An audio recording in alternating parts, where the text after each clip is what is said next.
밤사이 창밖을 때리는 빗소리가 유난히 무겁게 들리는 그런 날이 있습니다.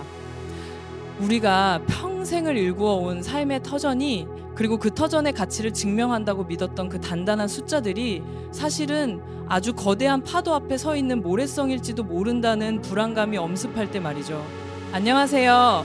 오늘 여러분의 불안을 함께 들여다보고 그 안에서 단단한 길을 찾아줄 가이드 장도연입니다. 오늘 이 자리에 모신 분은 우리가 가장 혼란스러울 때마다 차분한 목소리로 지도의 좌표를 찍어주시는 분이죠. 박종훈 기자님과 함께합니다. 기자님, 오늘 저희가 다룰 주제가 참 무겁습니다. 강남 아파트, 그리고 달러의 역습. 이 두 단어만 들어도 마음 한구석이 서늘해지는 분들이 많으실 것 같아요. 도현 씨, 반갑습니다. 사실 제가 오늘 이 자리에 앉으면서 스튜디오 창밖을 보는데 문득 그런 생각이 들더군요.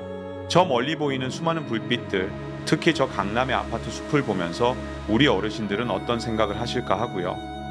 누군가에게는 승리의 훈장이었을 것이고 누군가에게는 평생의 수건이었을 그 아파트가 이제는 과연 안전한가? 라는 근본적인 질문 앞에 서 있습니다. 최근 제가 취재한 바에 따르면 많은 경제 전문가들이 지금의 상황을 폭풍 전야라고 부릅니다. 특히 지난 2024년 말부터 이어지는 고금리와 달러 강세는 우리가 그동안 믿어왔던 부동산 불패라는 신화의 벽에 아주 미세하지만 치명적인 균열을 내고 있어요. 1997년 외환 위기를 겪으셨던 세대라면 그 시절 달러가 어떻게 우리의 모든 것을 뒤흔들었는지 기억하실 겁니다. 그때의 기억이 다시금 고개를 드는 건 지금의 달러 가치가 단순히 환율의 문제를 넘어 우리 자산의 가장 큰 비중을 차지하는 부동산 시장을 정조준하고 있기 때문이죠. 기자님 말씀을 들으니 가슴이 일렁이는 것 같아요. 우리가 단순히 돈을 더 벌자고 하는 이야기가 아니라 정말 내 삶을 지키기 위한 절박한 이야기가 될 것 같다는 직감이 드는데요. 오늘 이 방송을 끝까지 듣지 않으신다면 아마 내일 아침 신문 헤드라인을 보며 그때 그 이야기를 들었어야 했는데 하고 크게 후회하실지도 모르겠습니다. 우리가 알지 못했던 혹은 애써 외면하고 싶었던 강남 아파트에 숨겨진 진실과 달러라는 거대한 파도가 우리 안방까지 어떻게 밀려오고 있는지, 그 비밀스러운 움직임을 오늘 박종훈 기자님께서 아주 깊숙이 파헤쳐 주실 예정입니다. 맞습니다. 사실 우리가 강남 아파트 사면 떼돈 번다는 말을 수십 년간 들어왔지 않습니까? 그런데 그 이면에 숨겨진 달러의 역습이라는 변수는 많은 분이 계산기에 넣지 않으셨던 부분이에요. 제가 최근에 만난 한 은퇴하신 어르신은 평생 강남 아파트 한 채만 믿고 사셨는데 요즘 환율 변동과 고금리 기사를 볼 때마다 밤잠을 설치신다고 해요. 그분이 제게 묻더군요. 기자님, 내 집은 정말 안녕한 걸까요? 라고요. 그 질문에 대한 답을 오늘 도연 씨와 함께 차근차근 풀어보려고 합니다. 이건 단순히 투자 전략이 아닙니다. 노후의 품격을 지키기 위한 마지막 방어선을 어디에 구축해야 하는지에 대한 생존의 문제입니다. 우리가 오늘 나누는 이야기는 어쩌면 여러분이 평생 쌓아온 자산의 지도를 완전히 새로 그려야 할 만큼 중요한 이정표가 될 것입니다. 노후의 품격을 지키기 위한 생존의 문제라니 정말 한마디도 놓치고 싶지 않네요. 지금 이 방송을 듣고 계신 여러분, 혹시 내 집값은 떨어지지 않을 거라는 믿음 하나로 눈을 감고 계시진 않나요? 아니면 달러 환율이 오르는 것이 나와는 상관없는 먼 나라 이야기라고 생각하시나요? 오늘 박종훈 기자님이 준비하신 지식의 한방은 여러분의 그 안일한 믿음을 흔들어 깨우고 대신 그 자리에 차갑지만 명확한 현실의 지도를 놓아드릴 겁니다. 지금부터 시작될 이 긴 여정이 끝날 때쯤 여러분은 아마 창밖에 저 강남 아파트를 이전과는 전혀 다른 눈으로 바라보게 되실 겁니다. 자, 그럼 본격적으로 그 거대한 흐름 속으로 들어가 보겠습니다. 기자님께서 방금 생존의 문제라고 말씀하셨을 때 그 목소리에서 느껴지는 무게감이 대단했습니다. 사실 많은 분이 경제 기사를 보면서도 누가 말하느냐에 따라 그 무게를 다르게 느끼곤 하거든요. 그런데 박종훈이라는 이름 석자 뒤에는 늘 데이터에 기반한 냉철한 분석과 그리고 무엇보다 시대를 앞서가는 통찰력이라는 수식어가 따라붙잖아요. 기자님은 오랫동안 KBS에서 경제 전문 기자로 활동하시면서 수많은 경제적 격변을 현장에서 직접 목격하셨고 또 경제학 박사로서 이론적인 토대까지 탄탄하게 갖추고 계신데 특히 이번에 강조하시는 진짜 위기라는 건 우리가 흔히 말하는 일시적인 경기 불황과는 결이 조금 다른 느낌입니다. 왜 지금 우리가 박종훈이라는 전문가의 목소리에 귀를 기울여야 하는지, 그 이유가 바로 이 진짜 위기의 본질에 있을 것 같은데, 기자님이 보시는 그 실체는 무엇인가요? 도현 씨가 저를 너무 좋게 소개해 주셔서 쑥스럽기도 합니다만, 제가 현장에서 보낸 수십 년의 시간은 사실 위기를 예견하는 훈련의 연속이었다고 해도 과언이 아닙니다. 제가 예전에 쓴 글이나 방송들을 복기해 보면 남들이 모두 장밋빛 미래를 말하며 축제를 즐길 때 저는 늘 그 이면에 가려진 그림자를 경고해 왔거든요. 2008년 글로벌 금융위기 때도 그랬고, 최근 팬데믹 이후에 초저금리 시대에 불어닥친 자산 거품에 대해서도 저는 꾸준히 목소리를 높였습니다. 제가 말하는 진짜 위기라는 것은 단순히 숫자가 조금 떨어지는 수준이 아니라 우리가 굳건히 믿어왔던 가치 체계가 무너지는 것을 의미합니다. 예를 들어 우리나라 60대 이상의 어르신들은 부동산은 결코 나를 배신하지 않는다는 종교에 가까운 신념을 가지고 계세요. 하지만 제가 연구하고 취재한 데이터들은 이제 그 신념이 유효 기간을 다해가고 있다는 신호를 강하게 보내고 있습니다. 가치 체계가 무너진다는 말씀이 정말 무겁게 다가옵니다.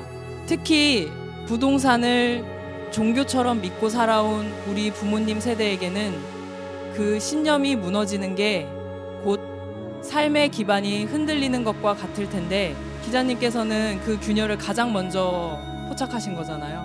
사실 박종훈 기자님 하면 떠오르는 게, 남들이 예스라고 할 때 혼자 노라고 말하면서도 결국 그 예측을 증명해내는 뚝심인데, 이번에도 역시 대다수의 장밋빛 전망 사이에서 이례적으로 달러의 역습과 강남 아파트의 위기를 동시에 언급하고 계십니다. 이건 단순한 비관론이 아니라 어떤 확신이 있으시기 때문이겠죠. 맞습니다. 저는 비관론자가 아니라 현실주의자이고 싶습니다. 제가 굳이 강남 아파트라는 상징적인 대상을 지목한 이유는 여기가 한국 자본주의의 심장이자 동시에 가장 큰 거품이 응축된 곳이기 때문입니다. 최근 발표된 여러 경제 지표들을 보면 가계부채는 이미 임계점을 넘어섰고, 미국의 금리 정책에 따라 우리 경제의 명운이 결정되는 상황이 지속되고 있어요. 제가 지식 한방이라는 채널을 통해서도 강조했지만 이제는 과거의 성공 방정식이 통하지 않는 시대입니다. 제가 기자 시절부터 고수해온 원칙이 하나 있는데, 그것은 바로 현장은 거짓말을 하지 않는다는 것입니다. 제가 만난 현장의 데이터들은 지금 강남의 아파트 거래 절벽과 고공행진하는 달러의 가치가 서로를 밀어내며 아주 위험한 시속 게임을 하고 있다는 것을 가리키고 있습니다. 이런 상황에서 언젠간 오르겠지라는 막연한 기대는 노후를 망치는 지름길이 될 수 있어요. 과거의 성공 방정식이 통하지 않는 시대라니, 지금 이 말씀을 듣고 계신 6080 시청자분들은 아마 머릿속이 복잡해지실 것 같습니다.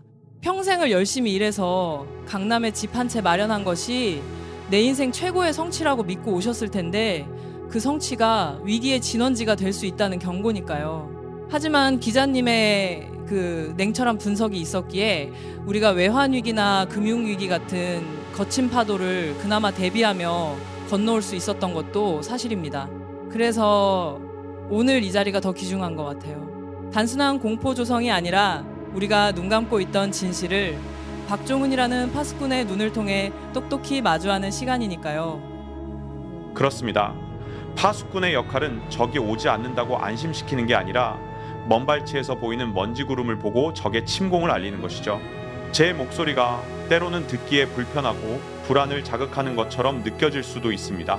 하지만 폭풍우가 몰아치기 전에 지붕을 수리해야 집을 지킬 수 있는 법입니다. 저는 우리 어르신들이 평생 피땀 흘려 모은 자산이 허무하게 증발하는 것을 막고 싶습니다. 그래서 오늘 제가 드릴 말씀들은 조금 아플 수도 있지만 반드시 들어야 할 쓴약과도 같을 것입니다. 우리가 왜 지금 강남 아파트라는 견고한 성 안에서 달러라는 낯선 무기를 준비해야 하는지, 그 필연적인 이유들을 하나씩 짚어보도록 하겠습니다. 도현 씨와 함께 이 이야기를 풀어나가다 보면 여러분도 결국 제가 왜 이토록 절박하게 진짜 위기를 말하는지 공감하시게 될 겁니다. 기자님께서 말씀하신 그 쓴약이라는 표현이 참 가슴에 와닿습니다. 사실 우리 어르신들에게 가장 무서운 기억을 하나 꼽으라면 단연 1997년의 외환위기, 즉 IMF 사태일 거예요. 그때의 기억은 단순한 경제 위기를 넘어선 어떤 거대한 공포의 원형으로 남아있는데요. 평화롭던 일상이 하루아침에 무너지고 건실했던 기업들이 줄도산하며 금 모으기 운동에 나섰던 그 시절, 그 중심에는 바로 달러라는 존재가 있었습니다. 우리가 왜 그토록 달러라는 이름만 들어도 본능적으로 몸을 움츠리게 되는지, 그 기억의 심연에는 어떤 유령들이 살고 있는 걸까요? 도현 씨, 사실 1997년의 그 기억은 우리 세대의 유전자 속에 깊이 각인된 흉터와 같습니다. 제가 당시 기자로서 현장을 누빌 때 보았던 광경들은 지금도 눈에 선합니다. 환율이 1,000원대에서 순식간에 2,000원을 향해 치솟던 그 공포 말이죠. 그때 우리가 배운 가장 뼈아픈 교훈은 내 주머니에 원화가 아무리 많아도 세상이 달러를 원하지 않으면 그건 종이 조각에 불과할 수 있다는 사실이었습니다. 당시 강남의 아파트 값도 예외는 아니었습니다. 절대 떨어지지 않을 것 같던 그 견고한 집값들이 달러 가치가 폭등하자마자 속절없이 무너져 내렸죠. 당시 압구정이나 대치동의 아파트 단지들에서 급매물이 쏟아져 나오던 모습은 부동산 불패라는 신화가 얼마나 허망하게 깨질 수 있는지를 보여주는 첫 번째 사건이었습니다. 맞아요. 그때 부모님들이 하시던 말씀이 기억나요. 집은 그대로 있는데 세상이 변해버리니까 그 집을 지킬 힘이 없었다고요. 결국 경제의 주도권이 우리 손에 있는 게 아니라 저 멀리 미국에서 움직이는 달러의 흐름에 달려 있다는 걸 그때 처음으로 온 국민이 처절하게 깨달았던 것 같습니다. 기자님께서 오늘 달러의 역습이라는 표현을 쓰신 것도 어쩌면 그때의 그 공포가 다시금 현실의 문을 두드리고 있다는 경고처럼 들리기도 하는데요. 정확합니다. 역사는 반복되지 않지만 그 리듬은 비슷하다고 하죠. 지금의 상황이 1997년과 똑같지는 않습니다. 우리나라의 외환 보유고도 훨씬 많고 경제 체력도 강해졌으니까요. 하지만 본질적인 위험 요소는 더 교묘해졌습니다. 당시에는 기업 부채가 문제였다면 지금은 가계 부채, 즉 우리 어르신들이 살고 계신 그 집들을 담보로 한 빚이 우리 경제의 목을 조르고 있습니다. 제가 최근에 다시 들여다본 통계청 자료와 한국은행 보고서들을 보면 당시와 유사한 환율 변동의 징후들이 곳곳에서 포착되고 있어요. 특히 한미 금리 역전 현상이 장기화되면서 자본이 썰물처럼 빠져나갈 준비를 하고 있는데 이건 마치 댐의 미세한 균열이 가기 시작한 것과 같습니다. 댐의 균열이라니 듣기만 해도 아찔합니다.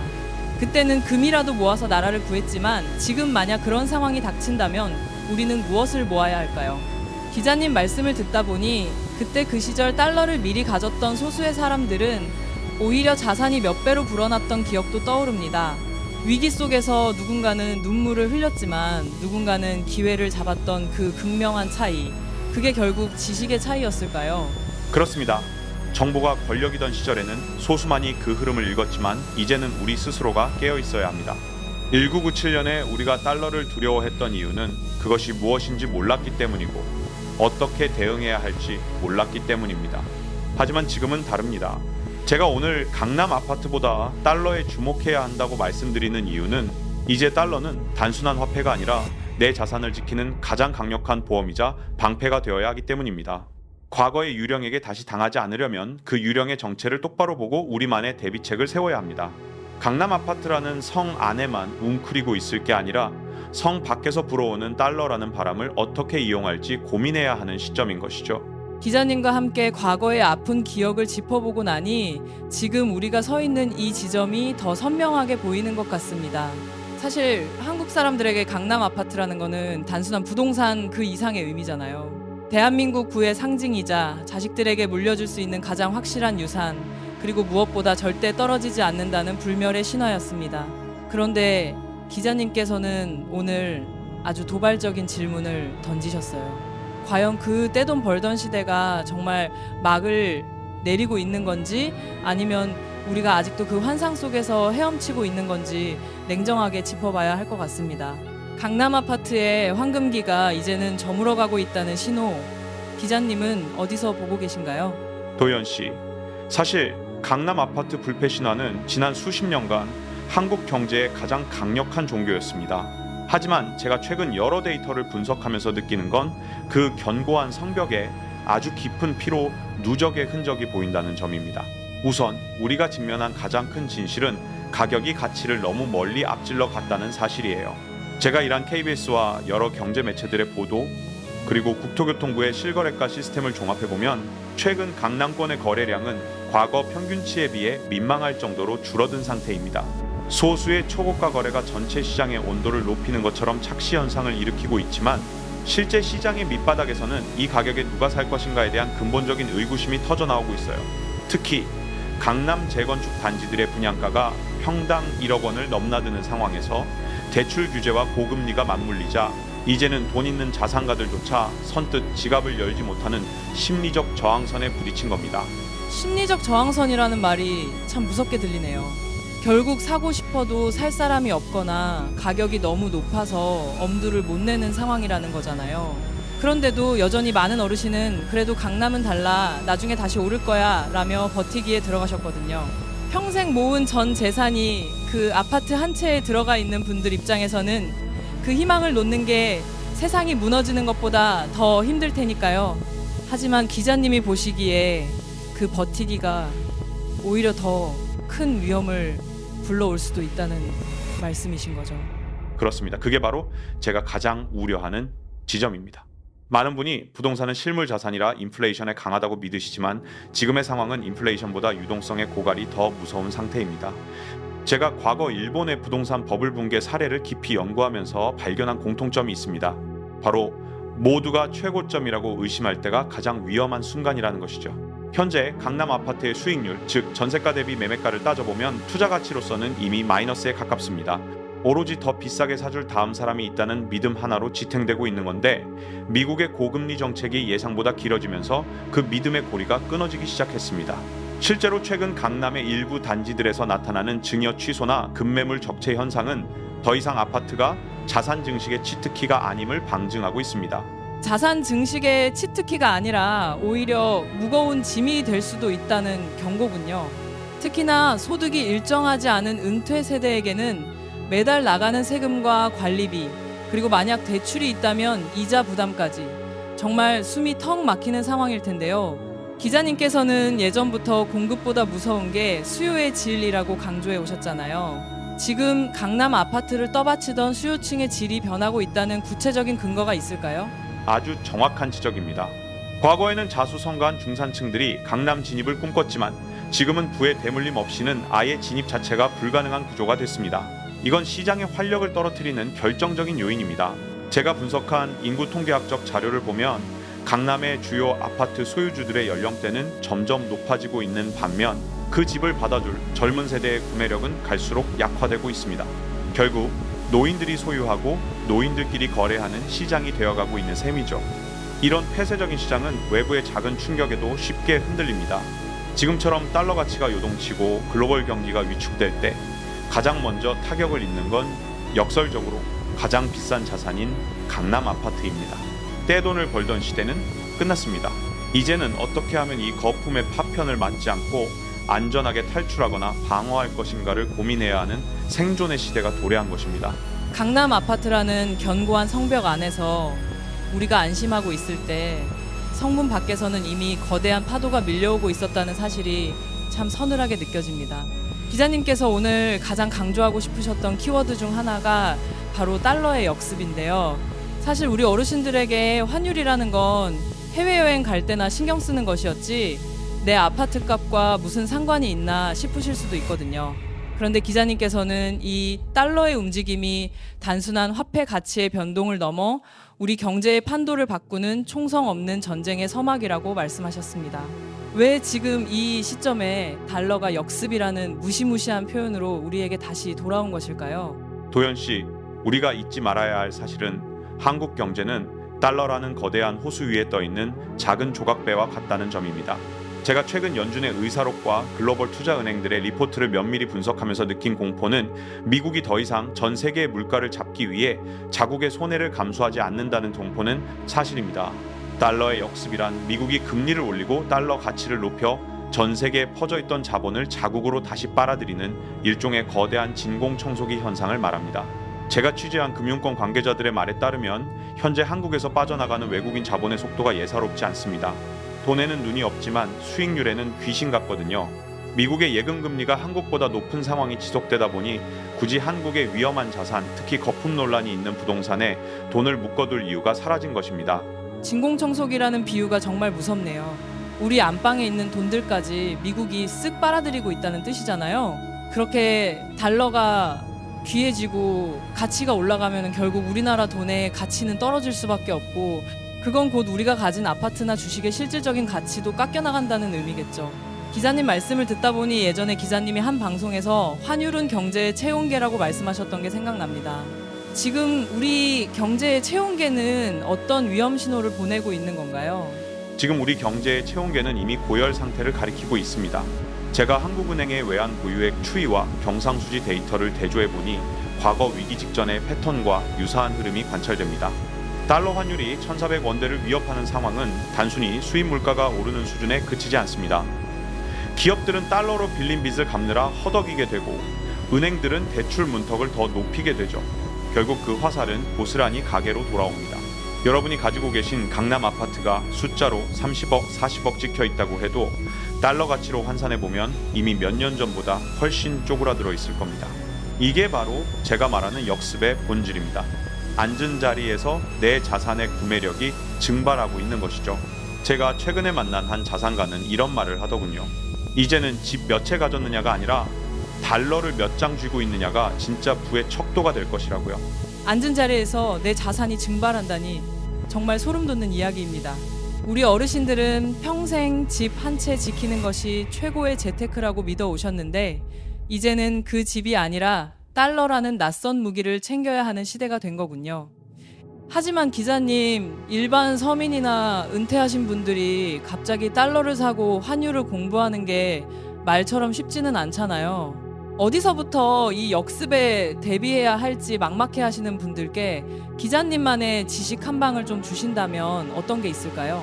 우선 환율을 공부하는 것은 이제 선택이 아닌 생존을 위한 필수 교양이라는 점을 명심하셔야 합니다. 달러는 단순히 외국 돈이 아니라 전 세계 경제의 기축 통화, 즉 글로벌 표준입니다.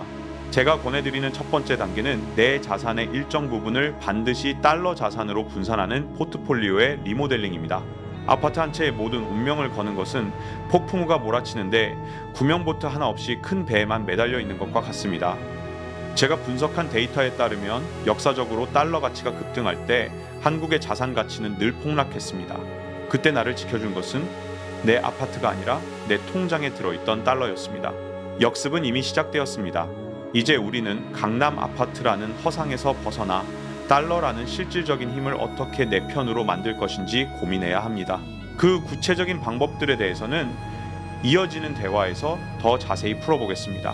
기자님과 함께 냉정한 수치들을 짚어보았지만 사실 이 방송을 듣고 계신 6080 세대분들의 마음속에는 차가운 숫자보다 더 뜨겁고 무거운 불안이 자리 잡고 있을 것 같습니다.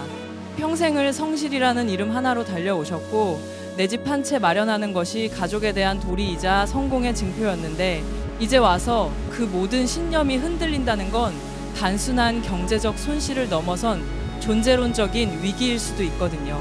특히나 옆집 누구는 집을 팔아 달러를 샀다더라, 누구네 자식은 증여를 받아서 강남에 입성했다더라 하는 소문들이 들려올 때면 나만 시대의 흐름을 못 읽고 뒤처지는 건 아닐까 하는 소외감이 발목을 잡기도 합니다.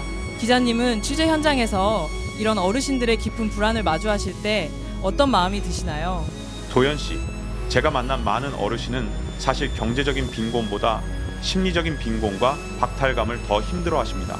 한국의 6080 세대는 전쟁의 폐허 위에서 한강의 기적을 일궈낸 주역들이고 부동산은 그 기적을 눈으로 확인시켜준 가장 확실한 보상이었죠.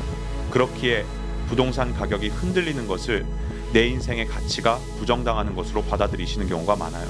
제가 상담했던 한 70대 어르신은 강남 아파트 가격이 조금만 조정받아도 내가 자식들에게 짐이 되는 건 아닐까라며 손을 떠시더군요. 나만 뒤처진다는 그 공포, 즉 포모 FOMO 현상은 젊은 세대만의 전유물이 아닙니다. 오히려 남은 시간이 얼마 없다고 느끼는 고령층에게는 이 불안이 더 파괴적으로 다가옵니다. 하지만 제가 분명히 말씀드리고 싶은 건 지금의 불안은 여러분의 잘못이 아니라 시대의 축이 바뀌는 과정에서 발생하는 불가항력적인 기상이변이라는 점입니다. 시대의 축이 바뀌는 기상이변이라니 그 말씀을 들으니 조금은 마음이 놓이는 것 같습니다. 하지만 여전히 현실은 녹록지 않잖아요.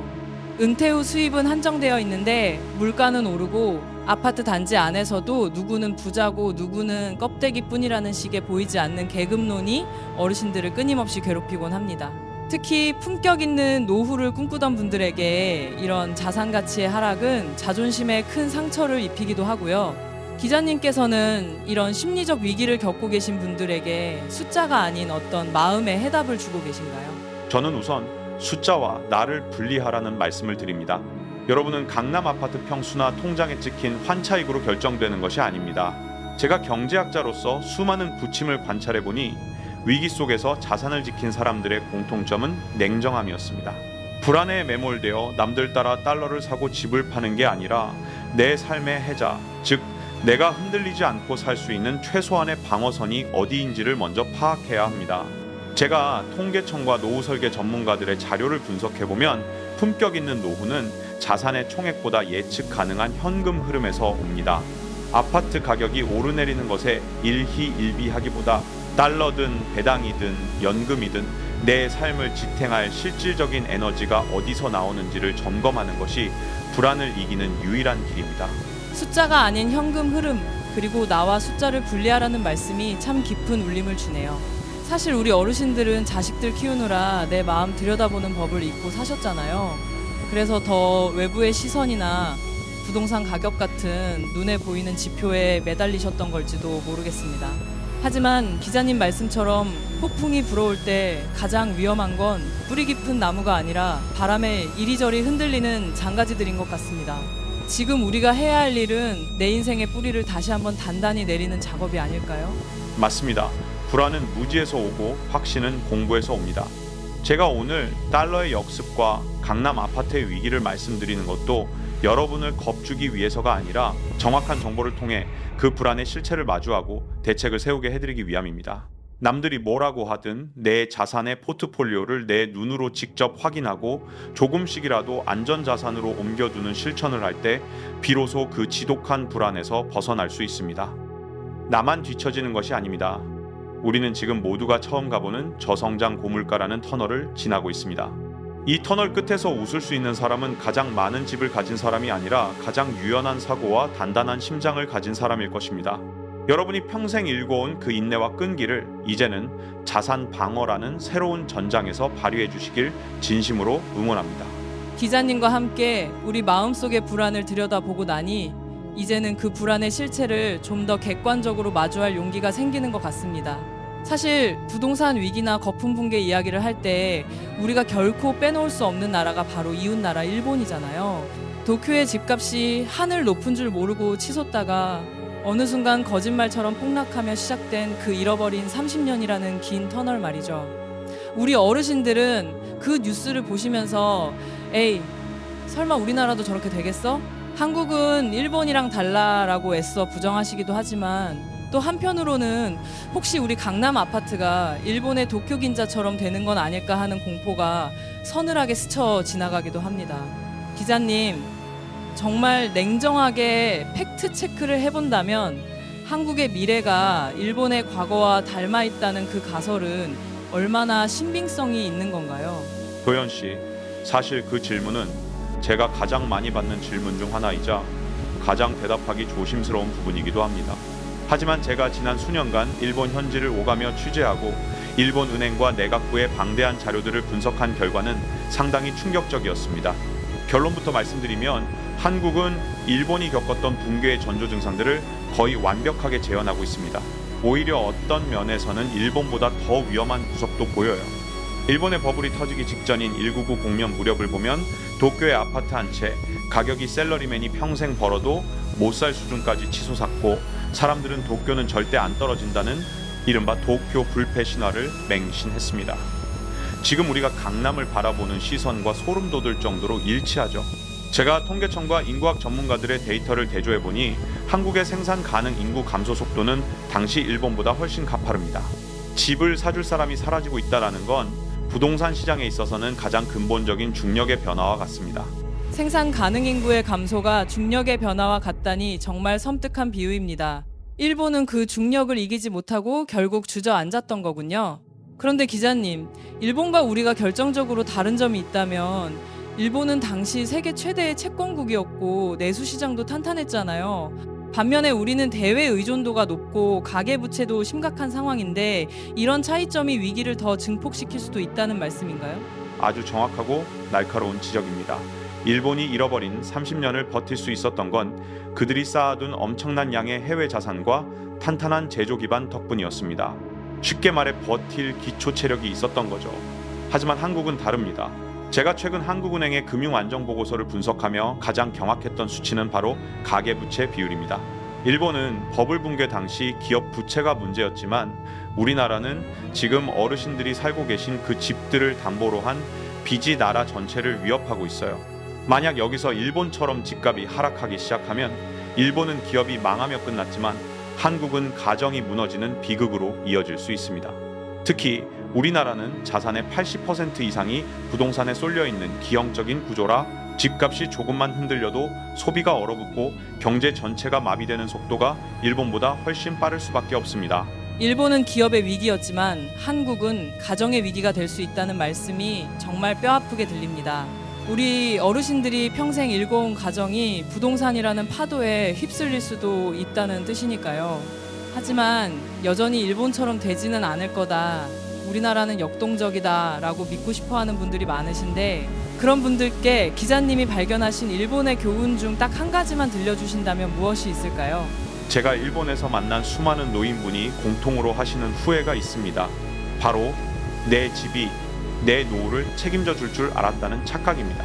일본의 신도시라 불리던 다마 뉴타운 같은 곳들이 지금은 노인들만 남은 고스트 타운이 되어가는 과정을 보면 부동산은 결국 인구와 소득이라는 두 기둥이 없으면 무너지는 신기루라는 걸 알 수 있습니다. 제가 취재한 바에 따르면 일본의 부자들은 버블 붕괴 직전에 이미 부동산 비중을 줄이고 달러나 채권 같은 유동성 자산으로 대거 이동했습니다. 정보가 늦었던 서민들만 끝까지 집을 붙잡고 있다가 30년의 세월을 잃어버린 거죠. 한국의 6080세대 여러분, 일본의 사례는 먼 나라 이야기가 아니라 우리가 지금 바로 잡아야 할 거울입니다.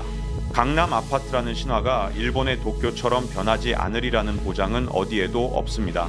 이제는 그 거울을 똑바로 보고 내 자산을 지키기 위한 출구 전략을 짜야 할 때입니다. 기자님과 함께 일본의 사례까지 팩트체크를 하고 나니 이제는 정말 막연한 희망사항이 아니라 구체적인 생존 전략이 필요한 시점이라는 게 피부로 느껴집니다.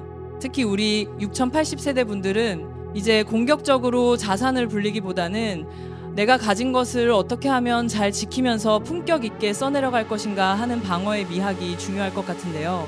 기자님께서는 평소에 부자가 되는 법보다 부자로 남는 법이 더 어렵다고 강조해 오셨잖아요. 지금처럼 강남 아파트가 흔들리고 달러가 역습해오는 혼란스러운 시기에 우리 어르신들이 당장 실천할 수 있는 품격 있는 자산 방어 전략은 무엇일까요?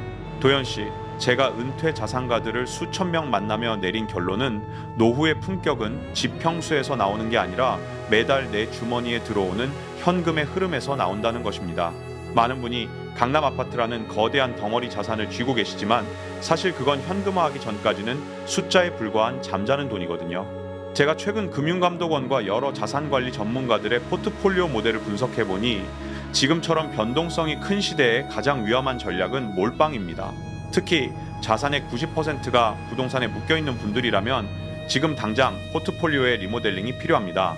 제가 추천드리는 첫 번째 방어 전략은 자산의 20에서 30% 정도를 반드시 달러 기반의 유동성 자산으로 옮겨두는 것입니다. 이건 단순히 돈을 벌기 위해서가 아니라 우리나라 경제가 흔들릴 때 내 삶을 지탱해줄 최후의 보루를 만드는 작업입니다. 최후의 보루라는 말이 참 든든하게 들립니다. 그런데 기자님, 평생 집 한 채만 보고 살아오신 분들에게 그 집을 일부 처분하거나 담보로 무언가를 한다는 건 심리적으로 큰 저항감이 있거든요. 내 집을 건드리면 내 노후가 무너지는 것 아니냐는 두려움이죠. 이런 분들에게 자산 방어라는 관점에서 아파트라는 무거운 짐을 조금 덜어내고 달러나 현금 흐름으로 바꾸는 과정이 왜 오히려 더 안전한 선택인지 설명해 주신다면 어떨까요? 그 두려움은 지극히 당연합니다. 하지만 제가 데이터로 보여드리고 싶은 건 자산의 질적 변화입니다. 제가 취재한 바에 따르면 실제 고액 자산가들은 이미 몇 년 전부터 강남 아파트를 매도하거나 증여를 통해 비중을 줄이고 대신 달러 예금이나 미국 국채 같은 글로벌 안전 자산으로 갈아탔습니다. 그들이 왜 그랬을까요? 한국의 부동산은 한국이라는 로컬 시장의 위험에 노출되어 있지만 달러는 전 세계 어디서든 통용되는 힘을 가졌기 때문입니다. 특히 은퇴 세대에게는 언제든 현금으로 바꿀 수 있는 유동성이 생명입니다. 제가 분석한 시뮬레이션에 따르면 부동산에만 올인한 사람보다 자산의 일부를 달러와 연금으로 분산한 사람이 위기 상황에서 심리적 안정감이 훨씬 높았고 실제 생활 수준의 하락폭도 훨씬 적었습니다. 품격 있는 노후란 급전이 필요할 때 자식 눈치 보지 않고 내 통장에서 달러를 꺼내 쓸 수 있는 여유에서 시작됩니다. 자식 눈치 보지 않고 내 통장에서 꺼내 쓰는 여유라니 그게 바로 우리 어르신들이 진정으로 원하는 삶의 모습이 아닐까 싶습니다. 결국 공격적인 투자가 아니라 내 삶의 해자를 깊게 파서 어떤 파도가 와도 내 성이 무너지지 않게 만드는 것이 핵심이군요. 기자님 말씀을 듣다 보니 자산 방어라는 게 단순히 돈을 지키는 걸 넘어 내 노후의 자존감을 지키는 일이라는 생각도 듭니다. 정확합니다. 저는 우리 어르신들이 집값 일희일비하며 매일 뉴스를 보고 가슴 졸이는 삶에서 벗어나길 바랍니다. 그러기 위해서는 내 자산 포트폴리오를 방어 중심으로 재편해야 합니다. 제가 권해드리는 구체적인 방법은 우선 내 전체 자산 중에서 당장 현금화할 수 있는 비중이 얼마나 되는지 따져보는 것입니다. 만약 그 비중이 10% 미만이라면 매우 위험한 상태입니다. 지금이라도 강남 아파트의 일부 비중을 유동화하여 달러 자산으로 바꾸거나 안정적인 배당이 나오는 구조로 전환하셔야 합니다. 달러는 환율이 오를 때 내 부동산 가치의 하락을 상쇄해주는 훌륭한 보험이 됩니다.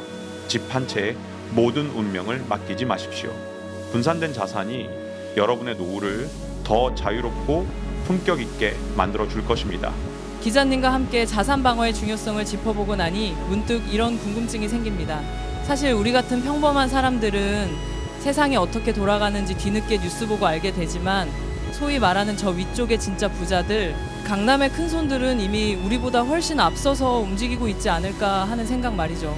기자님께서는 취재 현장에서 소수만 아는 고급 정보들을 접하실 기회가 많으실 텐데 실제로 강남의 고액 자산가들이나 자산 관리사들 사이에서 요즘 조용히 일어나고 있는 돈의 흐름이 있다고 들었습니다. 그들은 왜 지금 이 시점에 남몰래 달러를 모으고 강남 아파트를 정리하는 은밀한 이동을 시작한 걸까요? 도현 씨, 부자들의 돈은 세상에서 가장 겁이 많으면서도 가장 영악합니다. 제가 최근 강남의 주요 프라이빗 뱅킹 센터들을 취재하며 확인한 사실은 이들이 이미 코리아 리스크를 넘어선 글로벌 리셋을 준비하고 있다는 점입니다. 부자들은 더 이상 강남 아파트가 자산을 몇 배로 불려줄 거라 기대하지 않습니다. 오히려 한국 경제의 변동성이 커질 때 내 자산을 어떻게 하면 안전한 국적으로 옮길 것인가에 사활을 걸고 있죠. 제가 한 자산가로부터 직접 들은 이야기가 있는데 그는 한국의 아파트는 내 거주지일 뿐이지만 내 노후를 지켜줄 진짜 돈은 미국 연방준비제도의 금리 계좌에 있다고 하더군요. 실제로 최근 1년 사이 자산가들의 달러 예금 잔액이 역대 최고치를 경신했다는 한국은행의 통계는 그들이 이미 행동에 나섰음을 보여주는 명확한 증거입니다. 안전한 국적으로 돈을 옮긴다는 표현이 정말 충격적이네요. 우리가 강남 아파트를 금거옥조처럼 여기고 있을 때 진짜 부자들은 이미 그 아파트라는 바구니에서 계란을 꺼내 달러라는 더 크고 단단한 바구니로 옮기고 있었다는 뜻이잖아요. 그런데 기자님, 부자들은 왜 하필 지금 달러일까요? 금이나 다른 투자처도 많을 텐데 유독 달러에 집착하는 특별한 이유가 있을까요? 그건 달러가 가진 최후의 보험 성격 때문입니다. 제가 경제학적으로 분석해보면 세계 경제가 위기에 빠질 때 전 세계 모든 자산 가격이 폭락하지만 딱 하나, 달러 가치는 미친 듯이 솟구칩니다. 부자들은 바로 이 반비례 법칙을 이용하는 겁니다. 만약 한국 경제가 흔들려 강남 아파트 값이 반토막이 나더라도 그들이 가진 달러 가치가 2배로 뛴다면 전체 자산은 지켜지는 셈이죠. 제가 취재한 바에 따르면 자산가들은 단순히 환차익을 노리는 게 아닙니다. 환율이 급등할 때 오히려 싸진 한국의 우량 자산을 다시 사들이기 위한 실탄을 마련해 두는 것이죠. 위기 때 남들이 피눈물을 흘리며 집을 내놓을 때 달러를 쥔 사람들은 그 집을 헐값에 쇼핑하듯 사들입니다. 이게 바로 부자들이 위기 때마다 더 큰 부자가 되는 은밀하고도 잔인한 비밀입니다. 위기를 기회로 만드는 실탄이라니 듣고 보니 정말 무서운 전략이네요. 정보와 자본이 있는 사람들은 달러라는 무기를 들고 전쟁터에서 승리할 준비를 마쳤는데 우리 어르신들은 여전히 강남 아파트는 괜찮겠지 하며 성벽 안에서 잠만 자고 있는 건 아닌지 걱정됩니다.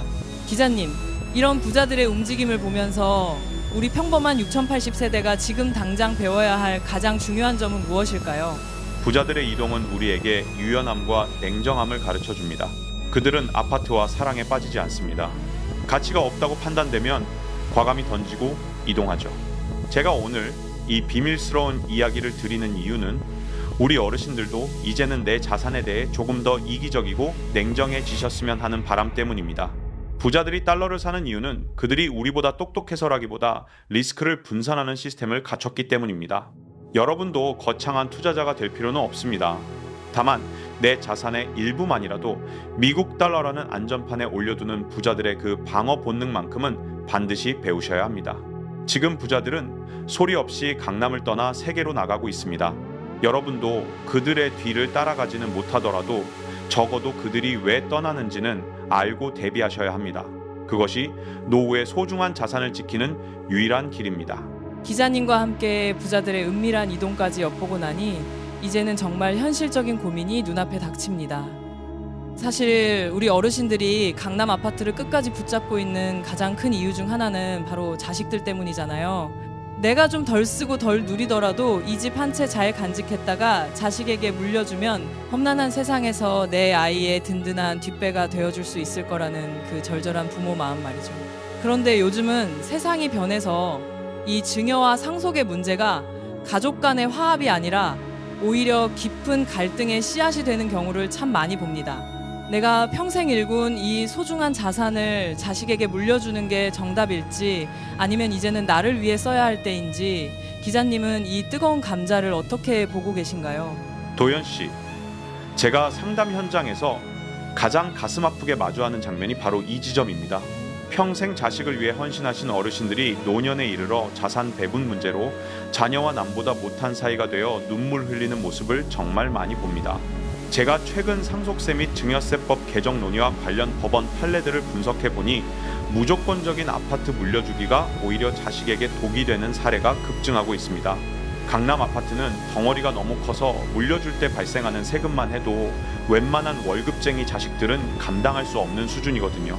결국 세금을 내기 위해 집을 급매로 내놓거나 빚을 내야 하는 상황이 벌어집니다. 제가 만난 한 자산가는 이런 말을 하더군요. 집을 물려주는 건 고통을 물려주는 것이고 달러와 현금 흐름을 물려주는 것이 진짜 사랑을 물려주는 것이다 라고요. 고통을 물려주는 것이라니 정말 뼈를 때리는 말씀입니다. 부모님은 사랑으로 주시는 거지만 자식 입장에서는 그게 감당 못할 짐이 될 수도 있다는 거잖아요. 특히나 요즘처럼 부동산 시장이 불안정할 때는 더 그렇겠죠. 그런데 기자님, 그래도 집이라도 있어야 자식이 나중에 무시 안 한다거나 나중에 내가 몸이라도 아프면 누가 돌봐주겠냐, 이 집이 내 마지막 보험이다 라고 생각하시는 분들도 많거든요. 이런 분들에게 자산의 형태를 바꾸는 것이 왜 가족 관계에도 더 긍정적인 영향을 줄 수 있는지 설명해 주실 수 있을까요? 그건 바로 종속의 관계를 존중의 관계로 바꾸는 마법이기 때문입니다. 제가 인구 통계학적 관점에서 분석해보면 부모가 부동산이라는 큰 덩어리를 쥐고 자식의 효도를 기다리는 구조는 갈등을 유발할 수밖에 없습니다. 하지만 부모가 달러 예금이나 즉시 연금처럼 스스로를 책임질 수 있는 유동성 자산을 가지고 있으면 상황이 달라집니다. 제가 취재한 한 은퇴자분은 강남 아파트를 정리해서 일부는 달러 자산으로 일부는 연금으로 돌린 뒤 매달 나오는 수익으로 자식들에게 필요할 때마다 용돈을 주신다고 해요. 죽어서 줄게 라고 약속하는 집보다 지금 내가 여유가 있으니 도와주마 라며 건네는 달러 한 장이 자식들의 마음을 더 움직이고 부모의 권위를 세워준다는 거죠.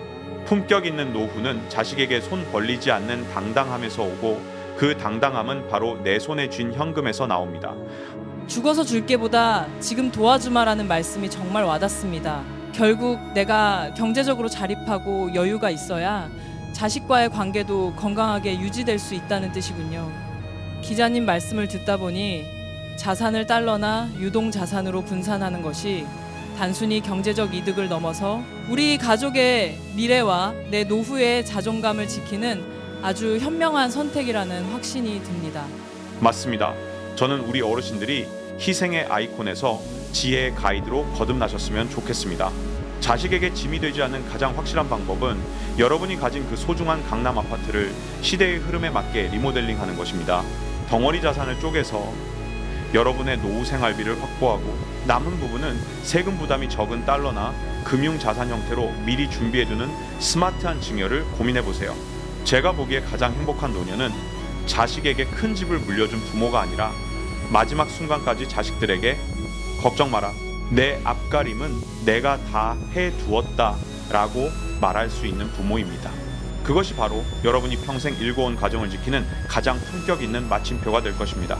기자님과 함께 먼 과거의 기억부터 부자들의 은밀한 속사정, 그리고 자식들과의 관계까지 참 먼 길을 돌아왔습니다. 이제 오늘 나누었던 수많은 통찰을 하나의 매뉴얼로 묶어보아야 할 시간인 것 같아요. 폭풍우가 몰아치기 전 우리가 지붕을 고칠 수 있는 시간은 그리 길지 않잖아요. 박종훈 기자님께서 6080세대 여러분을 위해 정리해 주시는 진짜 위기를 이기는 마지막 탈출구, 지금 당장 실천해야 할 3가지는 무엇일까요? 도연 씨, 사실 가장 위험한 건 위기가 온다는 사실을 아는 것이 아니라 알고도 아무것도 하지 않는 것입니다. 제가 오늘 여러분께 드리고 싶은 첫 번째 지식 한 방은 바로 자산의 체급 측정입니다. 지금 즉시 종이와 펜을 꺼내서 여러분이 가진 전체 자산 중 현금화하는데 사흘도 안 걸리는 돈이 몇 %인지 써보십시오. 만약 강남 아파트 비중이 80%가 넘고 당장 쓸 수 있는 현금이 5% 미만이라면 여러분은 지금 안전벨트 없이 고속도로를 달리는 것과 같습니다. 제가 분석한 수많은 위기 데이터는 유동성이 부족한 자산가들이 가장 먼저 무너진다는 사실을 증명합니다. 내 자산이 과연 위기 속에서 나를 먹여 살릴 수 있는 체력을 가졌는지 냉정하게 숫자로 마주하는 것, 그것이 탈출의 시작입니다. 첫 번째가 자산의 체급 측정, 즉 내 주머니에 당장 쓸 수 있는 돈이 얼마나 되는지 확인하는 거군요. 그럼 두 번째는 무엇인가요? 기자님께서 오늘 내내 강조하셨던 그 낯설지만 든든한 무기와 관련이 있을 것 같은데요. 맞습니다. 두 번째는 달러 방파제 구축입니다. 환율이 1,500원이 될 때까지 기다리지 마십시오.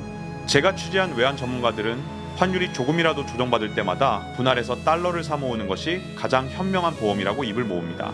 큰 돈이 아니어도 좋습니다. 매달 연금의 일부나 여유 자금을 달러 예금이나 달러 ETF 같은 안전한 통로로 옮겨두십시오. 달러는 단순히 수익을 내기 위한 수단이 아닙니다. 한국 경제라는 배가 흔들릴 때 여러분의 삶이 뒤집히지 않게 잡아주는 평형수 역할을 합니다. 강남 아파트라는 큰 덩어리를 당장 팔기 어렵다면 그 집에서 나오는 전세금이나 월세의 일부만이라도 달러로 바꾸어두는 결단이 필요합니다. 그것이 역습해오는 달러를 내 편으로 만드는 유일한 방법입니다.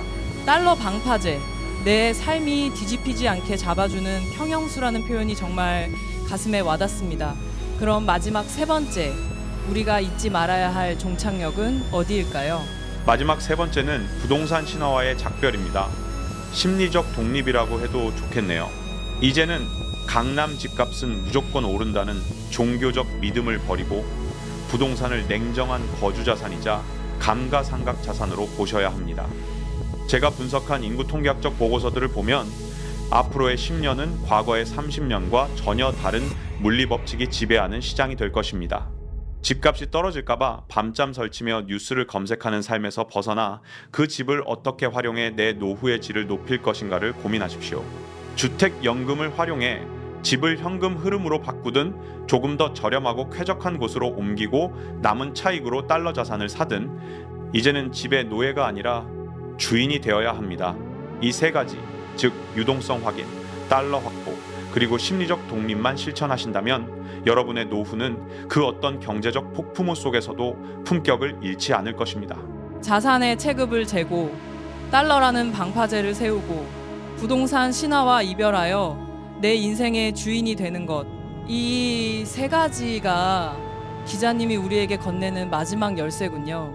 이 열쇠만 있다면 우리 어르신들이 평생 일궈온 자산뿐만 아니라 그보다 더 소중한 마음의 평화까지 지켜내실 수 있을 거라는 확신이 듭니다. 기자님 덕분에 안개 속에 갇혀있던 경제의 지도가 아주 선명하게 그려지는 기분입니다. 기자님과 함께 달려온 이 시간이 어느덧 마무리에 다다랐습니다. 강남 아파트라는 견고한 성벽을 뒤흔드는 달러의 역습, 그리고 그 거대한 흐름 속에서 우리가 놓치고 있었던 인생의 본질적인 질문들까지. 오늘 박종훈 기자님이 들려주신 이야기는 단순한 경제 전망을 넘어 우리 인생 후반전을 어떻게 설계해야 하는지에 대한 깊은 성찰의 시간이었습니다. 기자님, 오늘 긴 시간 함께 해주셨는데 마지막으로 우리 6080 시청자분들의 마음속에 오래도록 남을 따뜻한 마침표 하나 찍어주신다면 어떤 말씀을 들려주고 싶으신가요? 도연 씨와 대화하다 보니 저도 참 많은 생각이 스쳐 지나갔습니다.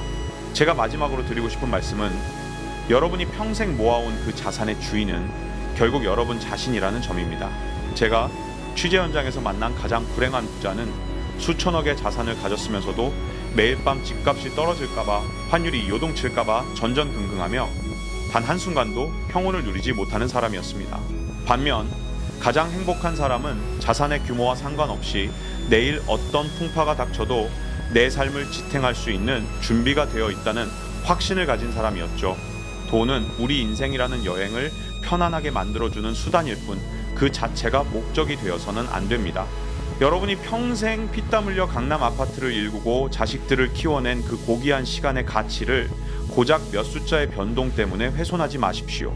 돈의 주인으로 사는 삶, 그리고 내 인생의 가치를 숫자에 맡기지 않는 당당함. 그게 바로 우리가 오늘 그토록 강조했던 품격 있는 노후의 진짜 정체였군요. 기자님 말씀을 들으니 긴장이 풀리면서 마음 한구석이 아주 따뜻해지는 기분입니다. 결국 달러를 사고 포트폴리오를 점검하는 그 모든 행위도 사실은 내가 사랑하는 사람들과 함께하는 평범한 일상을 더 오래, 더 안전하게 지키기 위한 노력인 거잖아요. 정확합니다. 제가 오늘 여러분께 달러를 사라, 집에만 몰두하지 말라고 조금은 차갑게 말씀드린 이유도 역설적으로 여러분이 돈 걱정 없는 고요한 시간을 더 많이 누리시길 바랐기 때문입니다. 준비된 자에게 위기는 기회일 뿐이지만 준비되지 않은 자에게 위기는 재앙입니다. 오늘 저희가 나눈 이야기가 여러분의 삶에 작은 방파제가 되어 거친 경제적 파도가 몰아칠 때 여러분의 품격을 지켜주는 든든한 버팀목이 되기를 진심으로 바랍니다. 여러분은 충분히 훌륭한 삶을 살아오셨습니다. 이제는 그 결실을 지혜롭게 지키고 나를 위해 그리고 사랑하는 가족을 위해 더 여유롭게 쓰며 인생의 가장 아름다운 석양을 즐기셨으면 좋겠습니다. 오늘 함께 해주셔서 정말 감사합니다. 박종훈 기자님의 그 진심 어린 응원이 우리 어르신들의 가슴에 깊이 닿았을 거라 믿습니다. 오늘 방송이 여러분의 불안한 마음에 명쾌한 해답이 되었기를, 그리고 내일 아침을 맞이하는 여러분의 눈빛이 조금 더 단단해졌기를 바랍니다. 인생이라는 긴 여정에서 우리가 마주하는 모든 변화는 결국 더 나은 길을 찾기 위한 과정일 뿐이니까요. 자, 오늘 저희가 준비한 소식은 여기까지입니다. 이 유익하고 깊이 있는 이야기가 더 많은 분께 닿을 수 있도록 구독과 좋아요 그리고 따뜻한 댓글로 응원해주세요. 여러분의 클릭 한 번이 저희에게는 다음 여정을 준비하는 큰 힘이 됩니다. 저희는 다음 시간에 더 깊고 통찰력 있는 이야기로 여러분을 찾아뵙겠습니다.